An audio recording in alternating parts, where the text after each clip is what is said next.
Okay, thank you. And the gentleman behind her. Yes. Okay, thank you. My name is Dr. Onai Komu. I'm a security expert. And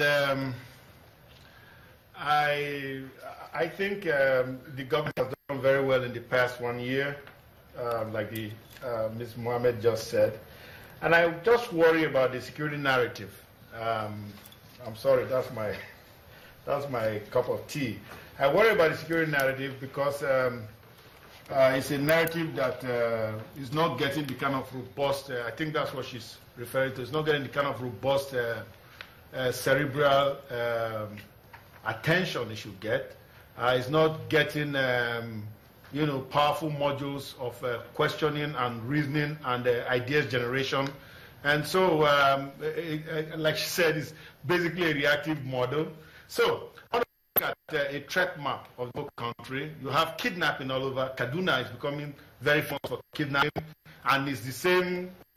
They are in Edo State. They are kidnapping people in my own village where I'm a chief, and so on and so forth. So I mean, this is crazy, and I am worried about that. And we are being told that there is criminality. It's being perhaps talked down, and it shouldn't be. This is a serious, a grave national security issue. If Mr. President has said these guys are marching in here from Libya, then we should be worried about it. So my question, I think I'll go to Baba, the other minister here, because there's no ministerial. I mean, the security man is an operative. So, but I need executive. I need policy. Mr. Minister, sir. So, could we have a situation where perhaps we can look at this narrative? You and I have had this discussion before. This security narrative, we need to look at it, the security architecture of the country. Could we re-architecture our security? Because now talking about investor confidence and all, these all figure in there. They all go in there. I'm going to have to stop you. I have problems. Quick responses. So, but that's what it is. Yeah, quick responses, please, because of the time. Okay. Please. Can I take... I had a question before that I was on how the budget is affecting people's living. We have... Not only is there the stimulus, because this was a stimulus budget, stimulating the economy, of actually spending on infrastructure, and I talked about how many contractors have re-engaged staff because they're now being paid and people going back to work. But at a very granular level, there are a number of projects that are going to affect people's cost of living.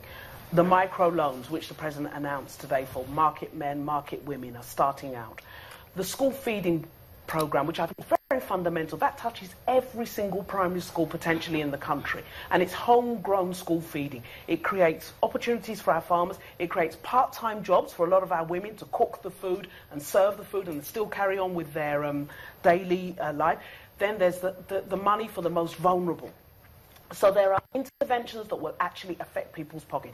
500,000 graduates is a lot of families that will suddenly find that one young person whom they've been feeding is bringing something home. Okay, so that's the answer to that one. The other one was about the fundamentals, and with the greatest of respect, I think people would laugh at us internationally if we say we have running in Nigeria, to be honest with you. I think we've got to be really honest with ourselves. That's true. We are engaging with the private sector. We're not engaging in the same way the previous administration did, because there were a number of high-profile people who were part of the economic management team. We think that there's potentially conflict of interest in that. I think people in Lagos Business School and the various places where we engage, Man and Nasima and so on, would dispute the fact that the economic management team is not engaging with the private sector. They are part and parcel of what they're doing. They are the engine of also improper that you have one or two high-profile politicians who are, or high-profile businessmen who are openly associated with an administration. We call in subject matter experts when we need their help in designing policy, and, and that's an ongoing process. Right. Thank you. The question by the lady in green about the Northeast and why we're not proactive in the way we manage our security challenges. No, but I think, honestly, I think it is not correct. It's not correct in the sense that the method we employ in defeating the Boko Haram terrorists paid the desired dividends. So it is not correct for her to say that we are not taking the right approach. Unless what I have here, you are talking were more or less reactive than being proactive. From a global perspective, I'm not talking about the Northeast alone. I just gave an example. But generally speaking, for example, with the Niger Delta militancy and the cattle rustling, these are re-emerging security issues. And to borrow the Honourable Minister's words, he talked about treating the symptoms rather than... If these diseases had been treated right from the beginning, we would not be seeing these symptoms re-emerging currently. Yeah, well, so I did not say the military... Okay, hang on. Okay, it's all right. I started by actually... Yeah, it's all right. I quite understand what you are saying now.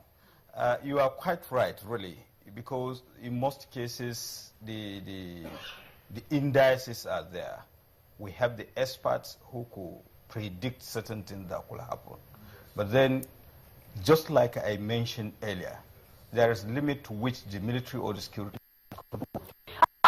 Are we relying too much on you, the military, to solve our problems? So if we look at, for example, sending you into the Niger Delta now, should the government be looking to talk using other politicians in office and civil society and all that? Well, it's left Nigerians to ask yourself that question. No, but that's the question I just... You understand? Maybe I think if I understand it very well, Ma, you see, when you look at Boko Haram, when you look at the Niger Delta issue, now, what are the issues that will take a man to join Boko Haram? I think this is where you are coming from. And we're talking about issues such as poverty, bad governance, corruption, radicalization. We discussed the issue. The gentleman talked about we will robustness of responses and we will come back to it, I promise. The narrative itself in terms of security challenges. Okay, all right, go ahead. I quite agree with you in the sense that possibly the robustness is not there. But then it is not for the security forces to always come out and blow their trumpet. We rely heavily on you, the Nigerians, to appreciate or otherwise what the military is doing. And thank God, since the Honorable Minister of Information and Culture came on board, he has taken it upon himself.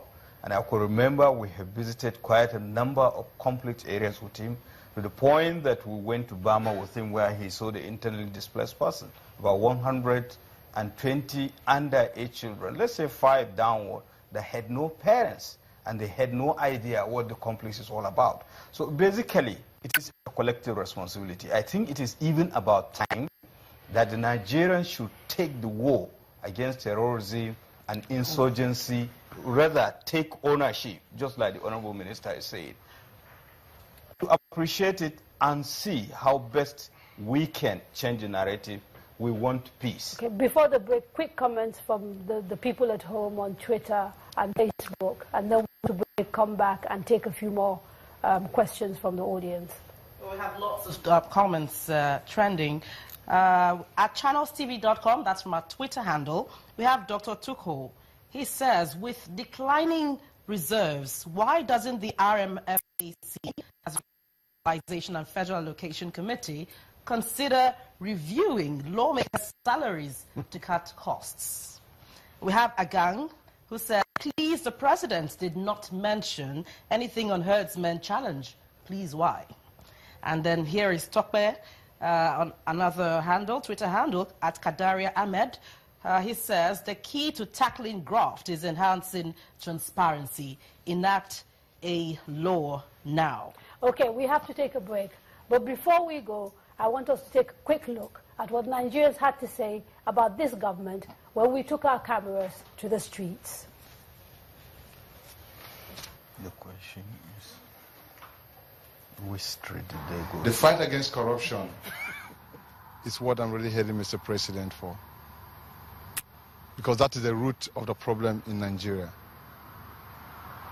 So 365 days compared to the opposition party who has ruled for 16 years is not enough to start the situation we are facing in the country.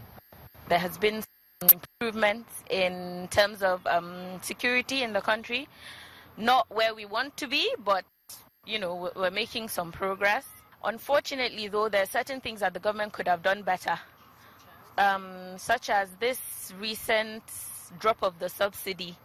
I'm not saying that the subsidy shouldn't have been removed, but I'm just saying that the timing is not ideal at all. The price which you get things in the markets previously tend to be going up by the day. So it's like everything is not really working out properly. So I don't seem to be having anything particularly positive about this administration.